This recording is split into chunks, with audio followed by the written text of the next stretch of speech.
బాలికల డ్రాపౌట్ కు సంబంధించిన అంశం పైన మనం విశ్లేషణ చేద్దాం. ఇది అత్యంత బాధాకరమైనటువంటి విషయం అండి. జనరల్ గా మహిళలకు పార్లమెంట్ లో 33% రిజర్వేషన్ కల్పిస్తున్నారు. అదే విధంగా అసెంబ్లీలో కూడా 33% రిజర్వేషన్ కల్పిస్తున్నారు. స్థానిక సంస్థల్లో కూడా చాలా రాష్ట్రాల్లో 50% పైగా రిజర్వేషన్ కల్పిస్తున్నారు. అయినప్పటికీ పేదరికంలో ఉన్న మహిళల పరిస్థితి కనుక మనం తీసుకున్నట్టయితే అత్యంత దారుణంగా ఉంది. వాళ్లకు రక్తహీనత సమస్య కనిపిస్తుంది, పోషకాహార లోపం కూడా కనిపిస్తుంది. ఆ పేద తరగతికి చెందినటువంటి పిల్లల్లోనే డ్రాప్ అవుట్ అధికంగా ఉన్నట్టుగా పలు సర్వేలో తేలింది.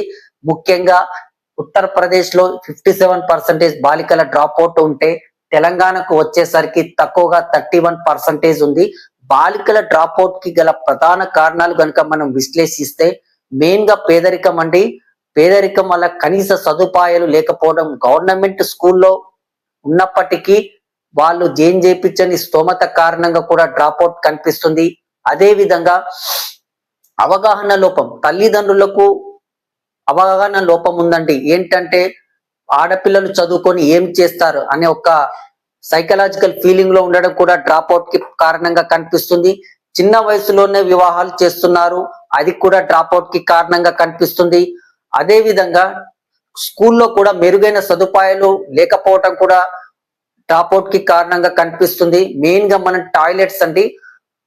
టాయిలెట్స్ కొన్ని ప్రభుత్వ స్కూల్లో మరీ దారుణంగా ఉన్నాయండి.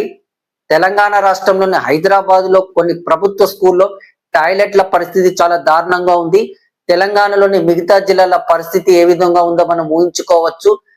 టాయిలెట్ ఒక ప్రధాన సమస్యగా కనిపిస్తుంది. అదే విధంగా రవాణా కావచ్చు, భద్రతా సమస్యల వల్ల కూడా బాలికల డ్రాప్ అవుట్ కనిపిస్తుంది.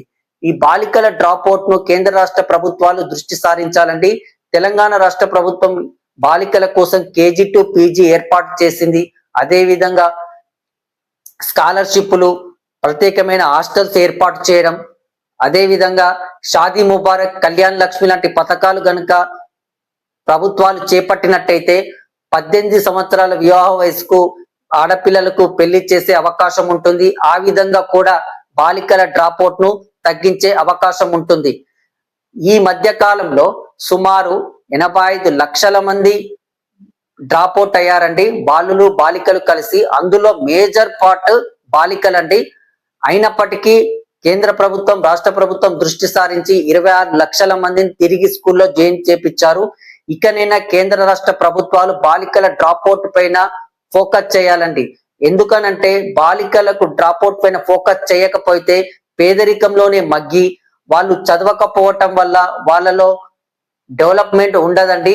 అదే విధంగా చిన్న వయసులోనే పెళ్లిళ్ళు చేస్తే అనారోగ్య సమస్యలు వస్తాయండి. అందువల్ల బాలికల డ్రాప్ అవుట్ పైన ఖచ్చితంగా కేంద్ర రాష్ట్ర ప్రభుత్వాలు దృష్టి సారించి దేశ అభివృద్ధికి తోడ్పడాలి.